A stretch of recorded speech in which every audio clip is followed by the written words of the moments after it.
And I think the word workflow is, as you know, I've got a huge bugbear with it. I think it's been co-opted in the world to mean very different things. And I think we, for quite some time now, have that workflow automation, but it's not what you would see with, I suppose, you mentioned those Kanban style projects, or even task management projects, or sorry, products are out there, and they're kind of talking about the word workflow, but in effect, they're talking about a list of tasks with those if and rules in place.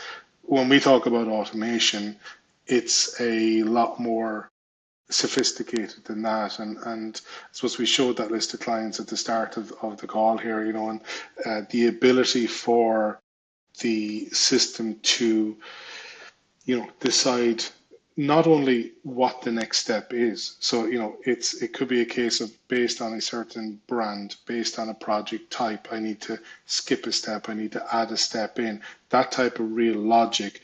But where there's huge efficiency is in permission management and assignment management of, I know that this is a creative project.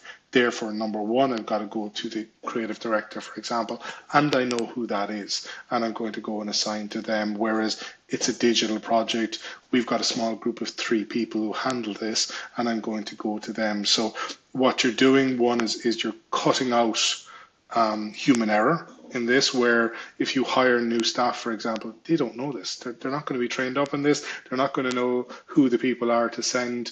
Whereas automation and pure automation takes that away from people. You simplify the interface that's in front of them, and that comes up hugely with us. And I suppose our philosophy of rolling out systems is, we'll have all the sophistication you want in the back end, but for your users, they need to be able to click 1-2 buttons and move things forward. So when we talk about automation, I think it's bringing that level of intelligence into how you move. And if we talk about marketing operations, and you talk about assets, for example, moving them between the various departments, getting interdepartmental teamwork on these assets seamlessly. Again, you're trying to remove that need, going all the way back to MS Project. You don't want somebody there that has to move the pieces around the board so that things get done. Well, yeah, take the example of one of our clients in a job, a packaging job.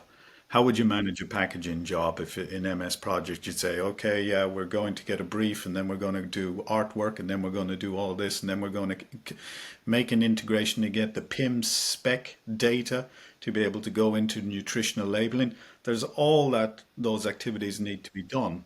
The way we looked at it was, you fill in your form, you say, okay, it's this product, it's for this business unit, but the system is then able to, based on the data you're filling in, decide, okay, you need this, I'm going to pull in these people, it's for that market, therefore it's going that direction, and I know you need nutritional labeling at a certain point in the process, I'm going to pick that up as well and bring it into the process. Yes, there's all due dates and tasks and assignments to it, but it's more just in time.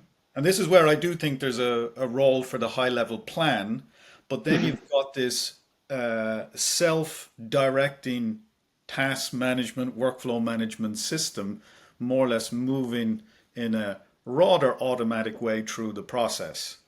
And yes, is it keeping to my high level plan and my key milestones and when it's got to go to the printer? Yes, you'll keep on tracking to that. But all those, what are typically subtask, rounds of revision, etc., you can eliminate all of that because those change too often and things get a little bit delayed, but they stay within the SLA. So I think that's the kind of innovation step that we're talking about here.